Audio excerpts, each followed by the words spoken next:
I feel like we've been here before.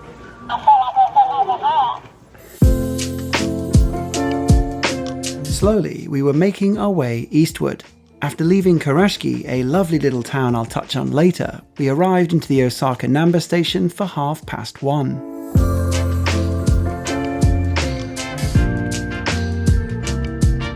Since we were still too early to check into our room, we dropped our bags off at the station lockers. For 1,000 yen, these can be super convenient when changing locations, and once we'd packed everything in, our immediate sights were on trying to find a quick lunch. Even more so than the British, the Japanese absolutely love to queue for food. Usually, of course, a long queue indicates a popular, good quality restaurant, but as I get older, I find myself being attracted to the benefits of unpopular restaurants, ones where I can be sat down quickly. And so, after some wandering, we stumbled upon this street, and then this lift. As the doors opened, this was more like it. We were first in line, and despite there being no one in front, they still made us sign our names into this registration book, and then someone immediately took us over to our seats. This is a well-known chain cafe, and to the locals, it might be bland and cheerful, but as a clueless foreigner, it feels exotic and fresh, just because it's Japanese. Any serving that contains both an egg sandwich and fried chicken is a win in my books, especially at 620 yen. They also give you these hot towels, which make you feel like you're flying British Airways, only instead of St. Lucia at the end, it's a creamy dessert. And before you judge me for going to Japan and eating at their version of the Little Chef, by the end of this video we'll be spending $200 on Kobe beef, so we're playing the long game here. Finishing up, you're finally presented with, count them, 34 different ways to pay, and yet somehow with none of them being Apple Pay. So after paying with a good old-fashioned credit card, we headed straight outside to the heart of tourist town Osaka.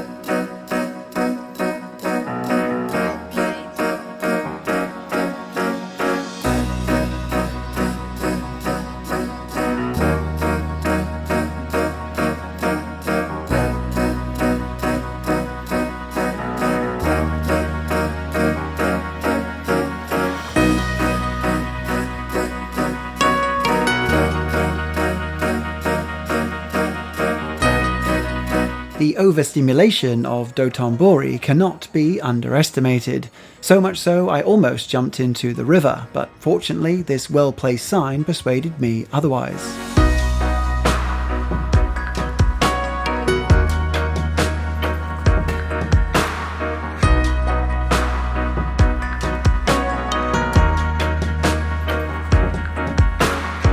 Over the coming hours, we happened upon 3 different covered shopping streets, all with their own flavour. The first was filled with specialty cooking stores, perfect for window shopping, as well as this guy handing out leaflets.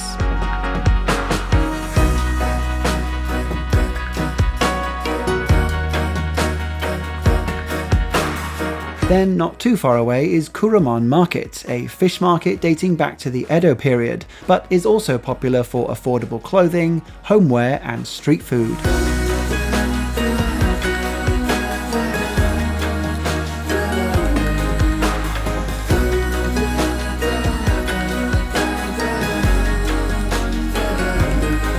Next, heading north across the river, we ended up in the city's more modern, branded shopping districts, but still with some character.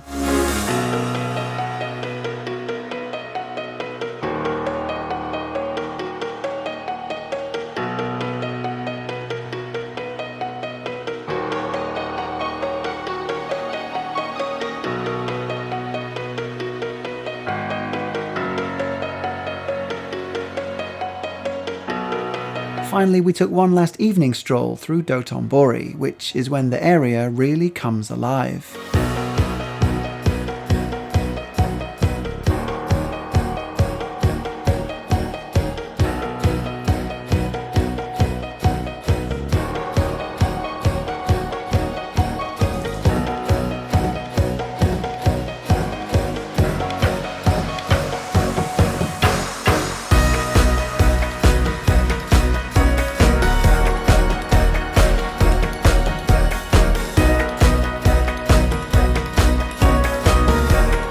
After heading back to the station, we returned to our lockers, collected our luggage, and headed to our hotel.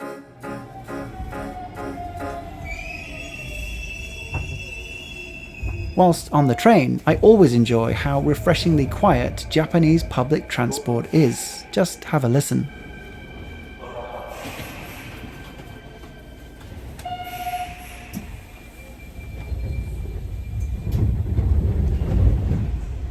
Rarely a screaming baby.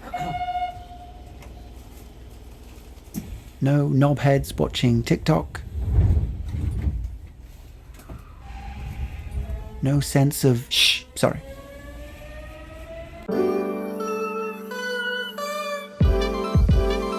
Our accommodation was half an hour outside the city centre and was perfect for our needs. For $45 a night, it was pretty large by Japanese standards, but ultimately it meant we could walk to Universal Studios Japan in just 25 minutes, which is exactly what we did the following day.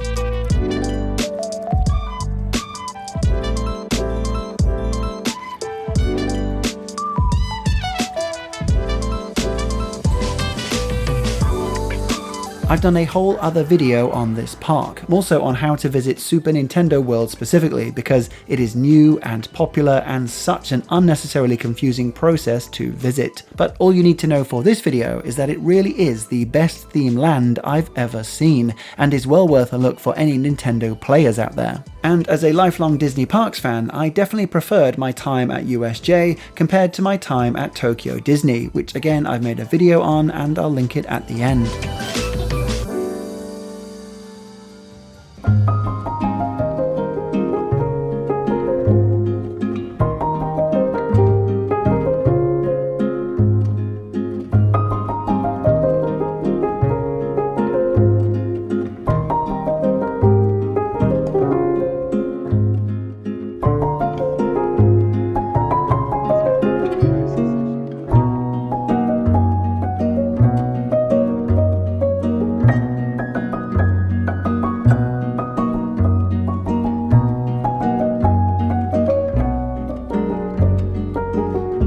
With a history dating back 450 years, with numerous attacks and rebuilds, the 5-story castle that stands today is essentially an impressive modern-day museum. Inside, it probably won't be for everyone, but I really enjoyed its history, and it's told through a combination of text, maps, paintings, models, videos, and projections. But no matter how much that side resonates with you, its outside architecture, large surrounding gardens, and mostly the views from up top should be worth the trip alone.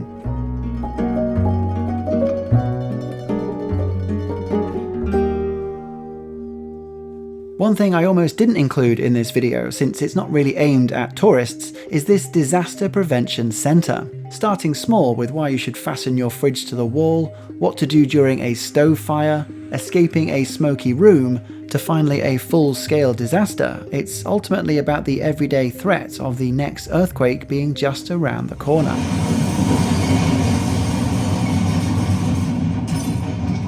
It's a sobering lesson, and as someone who's never experienced such a thing, getting the chance to stand on this simulator was frankly terrifying. Mapped precisely to mimic an actual historic earthquake, it's one thing to be ready for it, it must be a whole other thing when you're just sat on your sofa.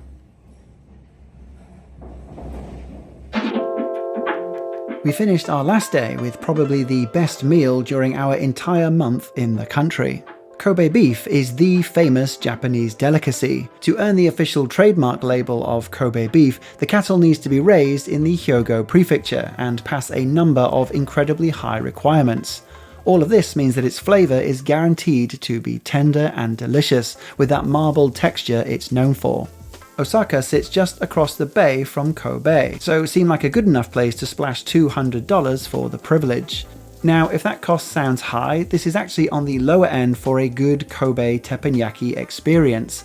A typical serving of 120 grams can be around $100 just on its own, but this restaurant kept its prices in check by serving a 60-gram serving of Kobe beef, as well as another 60 grams of standard Wagyu beef. It also packaged everything into a 4-course set serving, complete with wine, all of which made the price slightly less eye-watering than the other options we were looking into.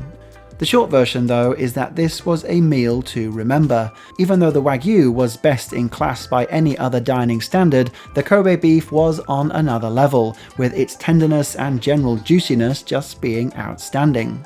It probably isn't something I'd do again for a long while, given what else I could do with $100, but it definitely is worth it as a special treat. As mentioned at the start of this video, we travelled here from Kurashiki, which is a really nice stop in between Osaka and Hiroshima. Its most popular area is the historical quarter, so let me know if you'd like me to do a similar video covering that stop, and make sure you're subscribed for its possible release. If you haven't noticed by now, this is a second channel to the one that you might be used to. Here's a couple of other videos you might want to watch next, and I'll see you in the next one. Thanks for watching. Carry on, monkey.